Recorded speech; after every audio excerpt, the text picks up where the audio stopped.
আসসালামু আলাইকুম। আমার চাকরি প্রত্যাশী ভাই ও বোনেরা, আশা করি সকলে ভালো আছেন, আমিও ভালো আছি।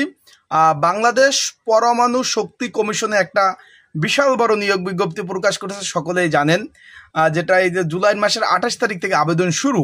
15 ক্যাটাগরির এখানে অষ্টম শ্রেণী পাশে বেশ কতগুলো নিয়োগ রয়েছে। শুধু অষ্টম শ্রেণী পাশে, এটা কিন্তু সরকারি চাকরি। এখানে এই যে সেনেটারি অ্যাটেন্ডেন্ট 2 একটা নিয়োগ রয়েছে। সেখানে 20তম গ্রেডের চাকরি আপনারা আবেদন করতে পারবেন অষ্টম শ্রেণী পাশে। শুধুমাত্র আমার হাতে নিয়োগ বিজ্ঞপ্তিটা রয়েছে। এখন এই পদের মূলত কাজ কি, কি কি কার্য পরিচালনা করতে হবে, আপনাদের চাকরি হওয়ার পরে কি কি কাজ করতে হবে। তারপরে অনেকে জানতে চেয়েছেন যে ভাই প্রতিষ্ঠানটা আসলে সরকারি কিনা, এবং যেহেতু অষ্টম শ্রেণী পাশে আবেদন করার পরে এটা কি পরীক্ষা কি বিভাগীয় শহর হবে, জেলাভিত্তিক, না পরীক্ষা ঢাকাতে হবে, অনেকে জানতে চেয়েছেন। তো আজকের এই ভিডিওর মাধ্যমে ইনশাল্লাহ সেই ধরনের তথ্য দেওয়ার চেষ্টা করব, এবং কি বিষয়ে পড়াশোনা করবেন, পরীক্ষাগুলো কোথায় হবে, কিভাবে আবেদন করবেন, চাকরিতে পেনশন সহ অন্যান্য সুযোগ সুবিধা পাবেন কিনা, সকল বিষয় আজকের এই ভিডিওর মাধ্যমে আপনারা জানতে পারবেন। তাহলে অবশ্যই কিন্তু আপনারা ভিডিওটা শুরু থেকে শেষ পর্যন্ত দেখবেন। গুরুত্বপূর্ণ তথ্য বলি, বিষয় বলি, আবেদনের নিয়ম, বিস্তারিত বিষয় জানতে পারবেন। চলুন ভিডিওটা শুরু করে দেই। তার আগে বলে দিই, আপনারা যারা আমার ইউটিউব চ্যানেলে নতুন, তারা অবশ্যই আমার ইউটিউব চ্যানেলটা সাবস্ক্রাইব করে রাখবেন। ফেসবুক পেজ থেকে ভিডিও দেখলে ফলো করবেন, লাইক কমেন্ট শেয়ার করে অন্যকে দেখার সুযোগ করে দেবেন। যে কোনো বিষয় জানতে আপনি কিন্তু কমেন্টস করতে পারেন। আমার হাতে নিয়োগ বিজ্ঞপ্তিটা রয়েছে, এটা 28 জুলাই 2025 থেকে আবেদন শুরু, যেটা শেষ হবে 28 আগস্ট 2025। আমার হাতে কিন্তু নিয়োগ বিজ্ঞপ্তিটা রয়েছে। এখানে 15 ক্যাটাগরিতে তারা নিয়োগ বিজ্ঞপ্তি প্রকাশ করেছে। এই যে এখানে রয়েছে একদম নিচে 12তম গ্রেডের 12তম ক্যাটাগরির এই যে স্যানিটারি অ্যাটেন্ডেন্ট গ্রেড 2, এখানে বেতন গ্রেড হলো 8,250 টাকা থেকে 20,010 টাকা। এখানে অষ্টম শ্রেণী পাশে আবেদন করতে পারবেন।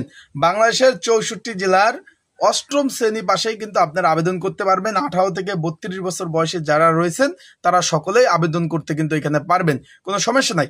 এখন তাদের মূলত কাজ কি হবে, আমরা সেই বিষয় চলে যাই। প্রথমত তাদের মূলত কাজ হবে পরিষ্কার পরিচ্ছন্নতা বজায় রাখা। কোথায় তারা পরিষ্কার পরিচ্ছন্নতা বজায় রাখবে? অফিস ভবন, ল্যাবরেটরি, করিডর, তারপর রয়েছে ওয়াশিং যে এরিয়া রয়েছে সেগুলা নিয়মিত ধুলা ময়লা পরিষ্কার, পালিশ এবং ওয়াশরুম, এই ধরনের জায়গায় কিন্তু তার পরিষ্কার পরিচ্ছন্নতা করতে হবে। বিষয়টা আপনারা বুঝছেন।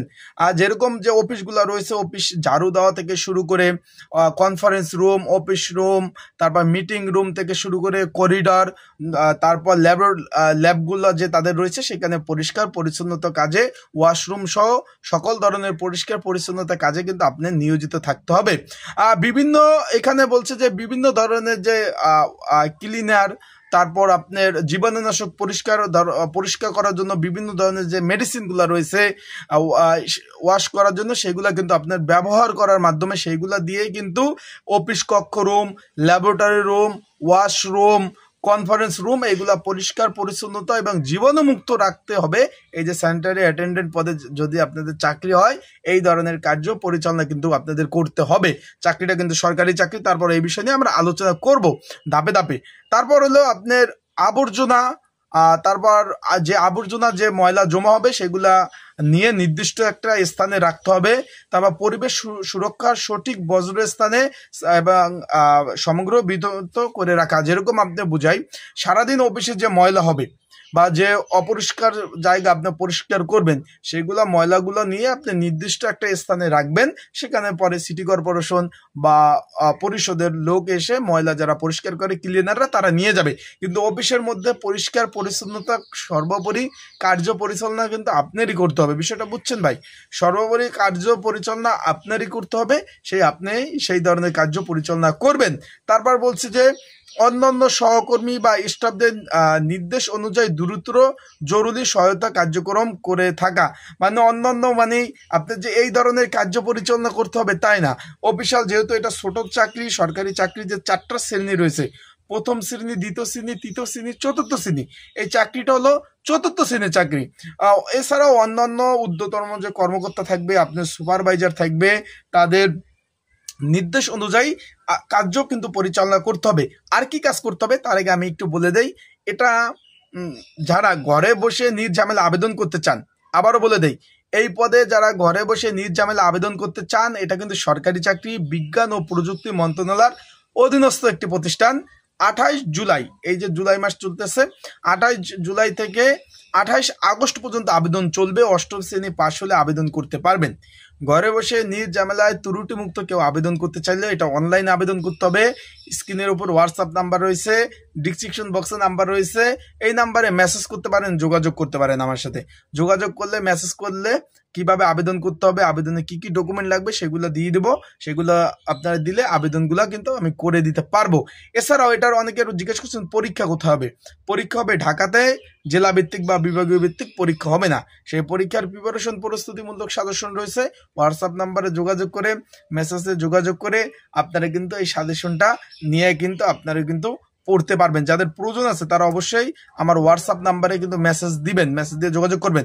তারপর আর কি কি কাজ, গুরুত্বপূর্ণ কাজ করতে হবে, অফিস গবেষণা রুম যেটা রয়েছে সেগুলার পরিষ্কার পরিচ্ছন্নতা রাখা অপরিহার্য, মানে এগুলো আপনার পরিষ্কার পরিচ্ছন্ন রাখতে হবে। অফিসের যে গবেষণা রুম, সকলেই জানেন যে পরমাণু গবেষণা কেন্দ্র একটি সেন্সিটিভ জায়গা। এখানে বিভিন্ন ধরনের কার্য পরিচালনা করা হয় বাংলাদেশ সরকারের। সেই ক্ষেত্রে এখানে সর্বোপরি পরিষ্কার পরিচ্ছন্নতা কিন্তু আপনাদের রাখতে হবে। সেই ক্ষেত্রে আপনাদের কিন্তু এটা নিরাপদ। এখানে আবার কার্য তো পরিচালনা করবেন, এবং কাজের সময় কোনো কিছু পড়ে যায় নাকি, কোনো কিছু এদিকে পড়ে গেল কিনা, ময়লা থেকে গেল কিনা, এই ধরনের পরিষ্কার পরিচ্ছন্নতা সাবধানে অবলম্বন করে কার্যক্রম করতে হবে। কর্মক্ষেত্রে কর্মদক্ষতা এবং পেশাদারি বজায় রাখতে হবে। সরকারি গবেষণামূলক প্রতিষ্ঠানে পরিষ্কার পরিচ্ছন্নতা নিশ্চয়তা মাননীয় দায়িত্ব পালন করতে হবে। তার মানে আপনি যেখানে আপনি যেটা আপনার চাকরিটা ধরেন হয়ে গেল পর আপনার চাকরিটা হয়ে যাওয়ার পরে আপনার নিজ দায়িত্ব সই আপনার এই কার্য পরিচালনা কিন্তু করতে হবে। কারণ এখানে সরকারি গুরুত্বপূর্ণ নথি থাকবে, গুরুত্বপূর্ণ জিনিসপত্র থাকবে, দায়িত্বশীলভাবে কিন্তু আপনার এই কাজগুলো করতে হবে। এখন বিষয়টা হলো, অনেকে জানতে চেয়েছেন এখানে রিটায়ার্ড বা এককালীন টাকা, পেনশন, অন্যান্য সুযোগ সুবিধা পাওয়া যাবে কিনা অনেকে জিজ্ঞেস করছেন। তাদের বলতে চাই বা এখানে সকল ধরনের সুযোগ সুবিধা আপনারা পাবেন। আবারও বলতে চাই, আপনারা সকল ধরনের সুযোগ সুবিধা পাবেন, এটা নিয়ে কোনো টেনশন নাই। শিক্ষা ভাতা, চিকিৎসা ভাতা, স্থানান্তরিক বিনোদন ভাতা, এককালীন টাকা, পেনশন, রিটায়ার থেকে শুরু করে যে ঝুঁকি ভাতা থেকে শুরু করে সকল ধরনের সুযোগ সুবিধা, ইনক্রিমেন্ট পাবেন। বিষয়টা বুঝছেন, এটা সরকারি চাকরি। আশা করি বিষয়টা বুঝতে পারছেন। যারা আবেদন করতে চান তারা অবশ্যই আমার হোয়াটসঅ্যাপ নাম্বারে মেসেজ করবেন, যোগাযোগ করবেন। তারপরে যদি কোনো তথ্য জানা থাকে, নিচে কমেন্টস বক্স আছে, যে কোনো বিষয় জানতে আপনারা কমেন্টস করতে পারেন। সেই বিষয়ে আমি নতুনভাবে আবার নতুন ভিডিও দিয়ে আপনাদের সহযোগিতা করার চেষ্টা করব। তাহলে আজকের ভিডিওটা এই পর্যন্ত। ইনশাল্লাহ পরবর্তীতে নতুন ভিডিও, নতুন তথ্য নিয়ে আসবো। সে পর্যন্ত ভালো থাকবেন, সুস্থ থাকবেন। আর অবশ্যই যারা এখনো আমার ইউটিউব চ্যানেলটা সাবস্ক্রাইব করেন না, সাবস্ক্রাইব করবেন, লাইক বাটনটা ক্লিক করে অন্যকে দেখার সুযোগ করে দেবেন। আসসালামু আলাইকুম।